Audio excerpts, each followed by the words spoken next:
And we are back with Lisa Waters Lane. She comes in each week with your garden questions. Just what are your neighbors talking about? What are they coming into? What were their success, visions, hallucinations, curses?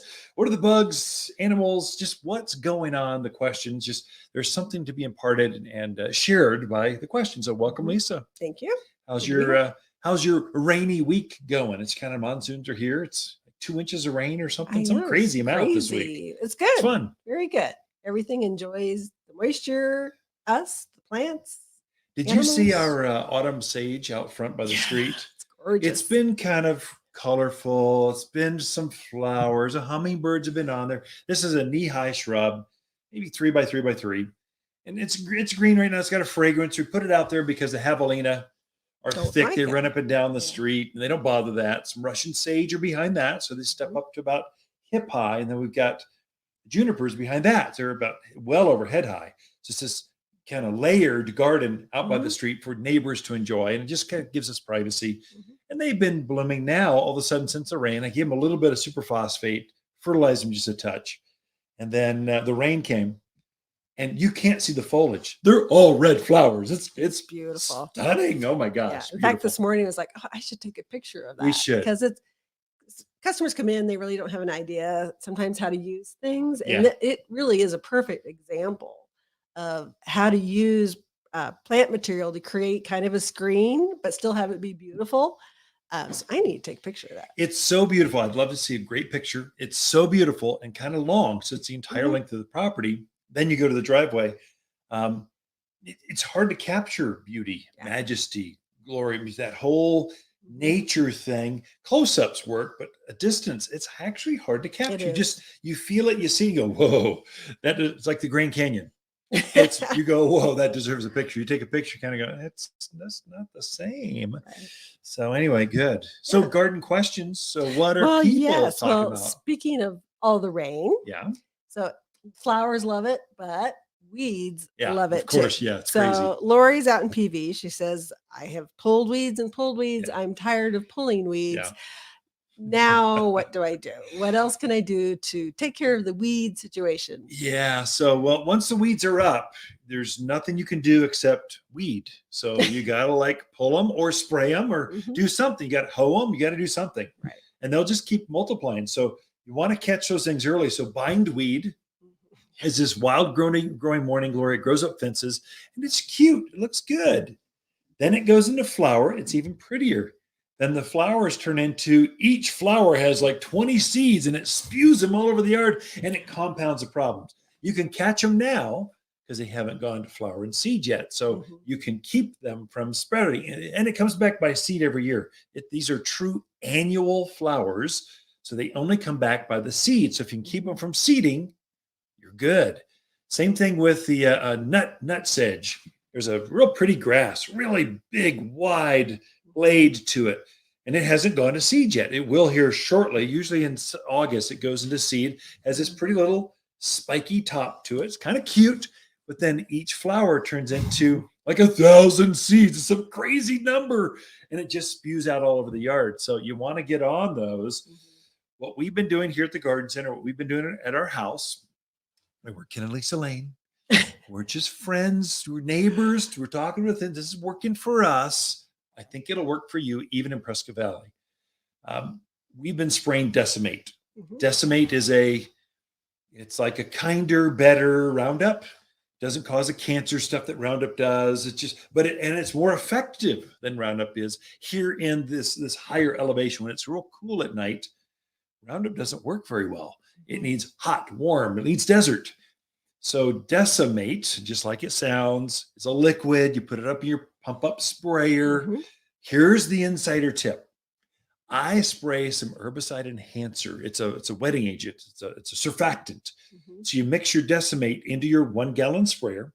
You add some enhancer to it, and it will get that stuff to stick and kill twice as fast as any other weed killer out there. It really is a game changer for things like nutsedge. It's got a real waxy leaf to it, so things you spray it tends to roll off and kind of beat up at the base, and so it affects how fast it works. It'll work better when it's about to rain. So you get it on there, it'll stick and dry and kind of adhere to weeds better, and you'll get a better kill rate. Even if the rain comes 30 minutes later, it'll still kill it. So use Decimate, use herbicidal enhancer, or do the back-breaking work of hoeing, weeding. What I would really do is, once you get ahead of it, put some weed and grass stopper down. Don't let the weeds get started. That's how you ultimately get it. That's like a granular. You spread it over the rock lawn, down the pathways, in between the roses.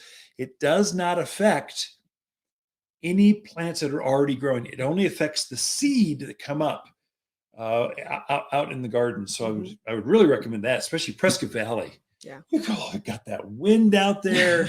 It just grows and grows and grows. You get it weeded, and then more weeds blow right back in. Yeah. So that's probably the long-term solution, weed and grass stopper. And now put it down, pray for rain. It's the perfect time to put this stuff down. Right. It does save you a lot of work in the long run. Game changer. So back to the Decimate, just so people know, it is not a soil sterilant. No. So it's not going to harm that soil. You can get rid of your weeds and then go back and plant back in there if you want. It's not going to move to your ornamental trees and shrubs and cause damage that way either. I also, if I can mention too, I had a neighbor just here at the garden center. He cut down some elm trees. He's really worried. He's an engineer. He's overthinking everything. He goes, Ken, I know you said brush and stump killer. You put that on top of where that cut was, where these elms, it's starting to sucker. I'm really worried about it crossing over and the roots jumping over to the other trees and affecting them. Or will it get the soil? Listen, you're way over. Just drill a couple holes in that trunk.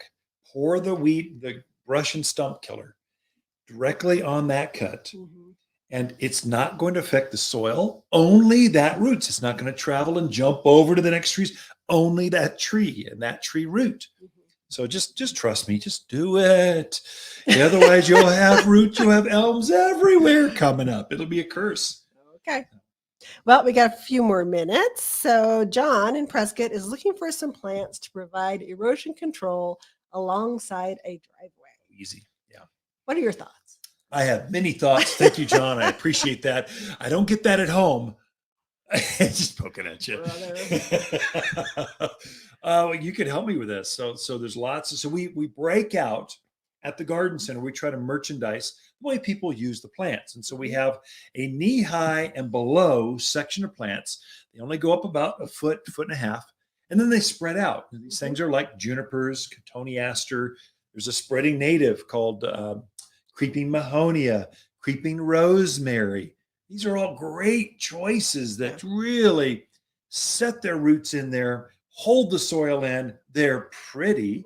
And more importantly, they'll take that sun that you have next to a driveway, because those are usually not just full sun. Usually it's radiant heat coming off that asphalt.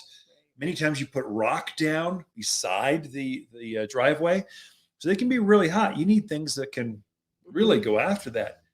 I would suggest another one. We had talked about it, the autumn sage, that red kind of 3x3x3. I know it's not a ground cover. It looks really pretty going up and down a driveway. It's got a very extensive Could be a nice mix to have both in there. That's a bloomer. So the others that we mentioned were evergreens. So there's a way to blend the two things together to have kind of a garden.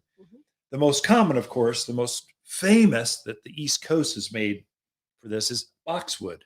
That's the one where you line the driveway. You have this little tiny hedge about a knee high going to the front door. That's boxwood. So very formal. If you want more formal, so it depends on, hey, John, you got to get in here to Waters Garden Center. We'll walk you through and we'll help you take a picture. We'll help you design it. When we look at a picture, we're looking at shadows. What else is planted there? How hot is it going to be? How much sun is there?